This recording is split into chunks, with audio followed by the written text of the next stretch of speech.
Hey everyone, welcome. Let's talk about something rarely named but deeply felt. A fear that lives under the surface of so many lives. It's not just the fear of death or punishment or hell, it's something far more silent, far more unsettling. It's the fear of meaninglessness. This fear isn't loud, it doesn't scream, it just lingers in the background, driving people to cling to religious beliefs even when logic, evidence, and reason say otherwise. Because here's the truth: most people don't stay religious because the stories make sense. They stay because they're terrified of what life would feel like without them. Religion doesn't just offer a narrative, it offers a promise, a divine assurance that your life matters, that your pain is seen, that your struggles are part of something bigger.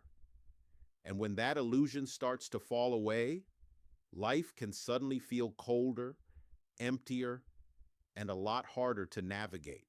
Without the idea of a God watching, without the belief in a cosmic plan, we're left wondering, did my suffering mean anything at all?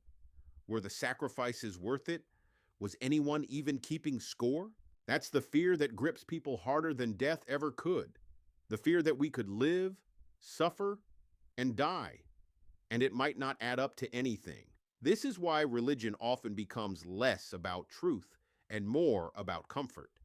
It's not a search for evidence, it's a search for refuge, a shelter from the silence, a story that softens the ache of existence. You'll notice in many religious teachings that emphasis on eternal rewards or eternal punishment. But if belief were truly rooted in trust, why would it need to be propped up by fear?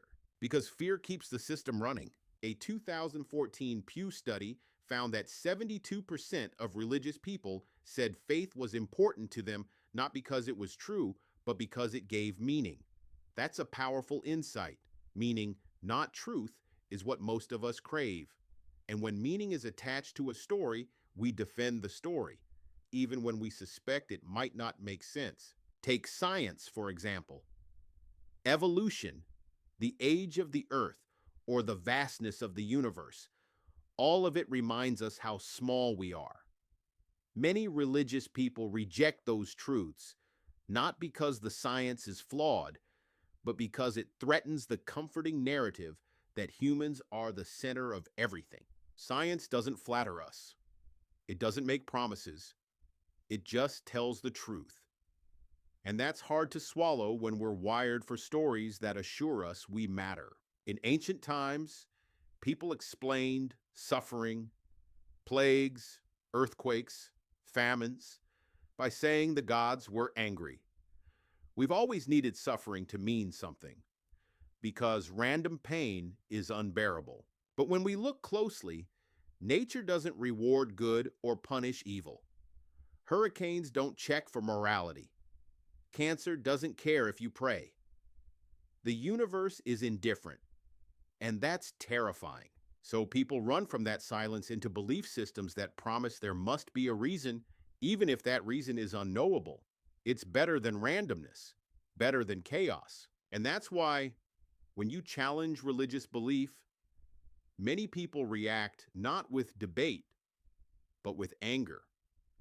Because you're not just questioning their doctrine, you're shaking the fragile scaffolding that keeps their existential fears at bay. Psychologists call this terror management theory. When people are reminded of death or the fragility of life, they grip their beliefs even tighter. Not because of reason, because of fear. And religion is perfect for this. It offers a shield, but it comes with a cost. That cost? We stop asking questions. We shut the door on doubt. We live in a story instead of reality, and that disconnection affects more than just individuals. It affects societies.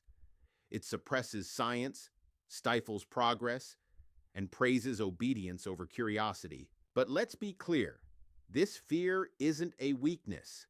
It's human. All of us want to believe our lives have meaning. The real question is, Do we create that meaning with eyes wide open, or do we borrow it from stories that shield us from the truth? Creating meaning without lies is harder. It takes courage. It means facing the silence of the universe and saying, I choose to live fully anyway.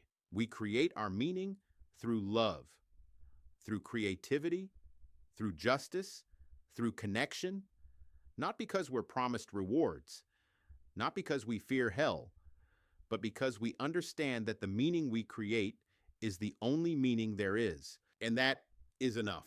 Thank you. Join the Prodigal Movement, a global consciousness community. Patreon.com, Prodigal, the podcast.